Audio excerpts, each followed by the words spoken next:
우리나라 70년대, 80년대 한국을 선진국으로 이끌었던 동력 중에 하나였던 새마을 운동이 법정에 가게 생겼습니다.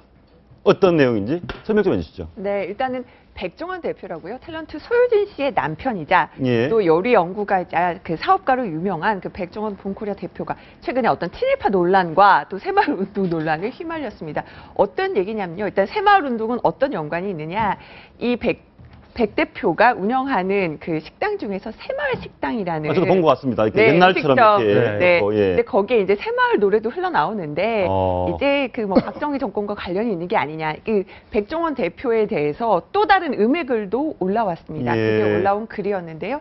일단은 이 백 대표의 할아버지가 친일파고 그다음에 박정희 정권 시절에 할아버지가 장관을 지냈고 또 독재 시절 그 독재 정권 시절에 예. 굉장히 그 재산을 많이 축적을 했고 이래서 좀 덕을 보는 거 아니냐 이런 음해글이 올라온 건데요. 여기에 대해서 이제 백 대표가 다 허위 사실이다 이러면서 이제 소송에 대해서 본인이 하는 식당 이름 잘못 정했다가 완전히 이게 네. 황당한 경우를 당했는데 사실입니까 아닙니까? 아닙니다. 할아버지가 사학재단 설립자는 맞는데요. 친일파도 아니었고 예. 뭐 그 박정희 정권 시절 장관을 했던 것도 아니었고요. 그러니까 모든 그 제기된 의혹들 사실이 아니다 이렇게 밝혔습니다. 교수님, 예.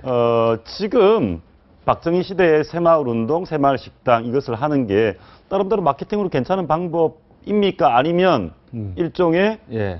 뭐랄까요? 이 컨셉 자체가 뭐 독재 정권에 대한 향수를 불러일으킨다. 그렇게 비판해야 됩니까? 저도 새마을 식당 가본 적이 있고요. 예. 그러니까 그 새마을 식당을 아마 백 대표가 만들어서 브랜드화했던 것은 아마도 과거 향수에 대한 영업 마케팅 전략이었던 것 같아요. 그러니까 저희들도 뭐 여기 배 대표님 계십니다만은 나이가 들수록 과거에 대한 향수를 그리게 되잖아요. 예. 우리가 70년대 어려웠던 시절에 그렇지만 열심히 살았던 그런 다 향수들 우리 모든 국민들이 갖고 있기 때문에 그것을 아마 영업 브랜드 전략으로 만든 것이고 그것을 새마을 식당이라고 지은 것이지 그게 무슨 새마을 운동을 독재 체제의 무슨 그 권력으로 우리가 했던 걸 다시 회상하는 이런 건 아닌 것 같아요. 이번 현상 보면서 예. 저 국제시장이었나요? 영화 하면서 그렇죠. 국제시장 무슨 뭐 이념 논란 뭐 아니 식당 이름 가지고도 이념 논란을 이렇다면 이제 뭐 진보 좌파에서 보수를 공격한 형태가 됐는데 참 어이가 없다고 생각하고요. 여기에 대해서 뭐 백 대표가 뭐 강경 대응하겠다 그러는데 저는 강경 대응이 아니라 그냥 어떠한 대응도 할 가치가 없는 일이고요.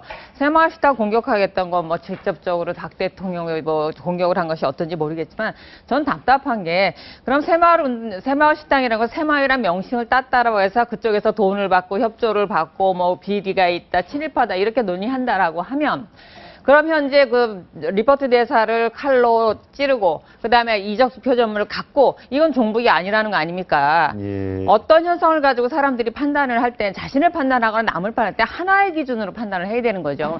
자신들이 한 행동에 대해서 평가할 때 기준하고 다른 사람을 평가할 때 기준이 다른다고 하면 그게 누가 먹히겠습니까? 누가. 그러니까 자신들이 한 거는 모두 아니고 다른 사람만 뭐만 돼도 그냥 그거를 현 정부부터 과거 정부부터 모든 걸 엮어서 다 이렇게 비판하는 도구로 사용한다라면 그건 절대 받아들여서 안 된다고 생각하고요.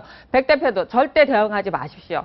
예, 변호사님이 조언을 하는 거니까 들어도 괜찮을 것 제가 같습니다. 봐도요, 우리 사회의 그런 누리꾼들의 그런 무책임한, 그다음에 근거 없는 이런 이야기들은 뭐 좌나 우나 뭐 너무나 지금 난무하고 있기 때문에 저는 사실 그렇게 생각을 합니다. 우리 채널에 지금 방송을 하고 있습니다만 이런 것들 언론에서 보도하지 않는 것도 하나의 방법이에요. 그러니까 왜냐하면 너무나 황당한 이야기들이고 근거 없는 왜곡된 주장들을 그냥 아무 생각 없이 하는 애들인데 이것들에 대해서 뭐 키워가지고 오히려 사회의 사람들이 그런 일이 있었나라고 관심을 갖게 하는 것 자체가 좀 부작용이 있다고.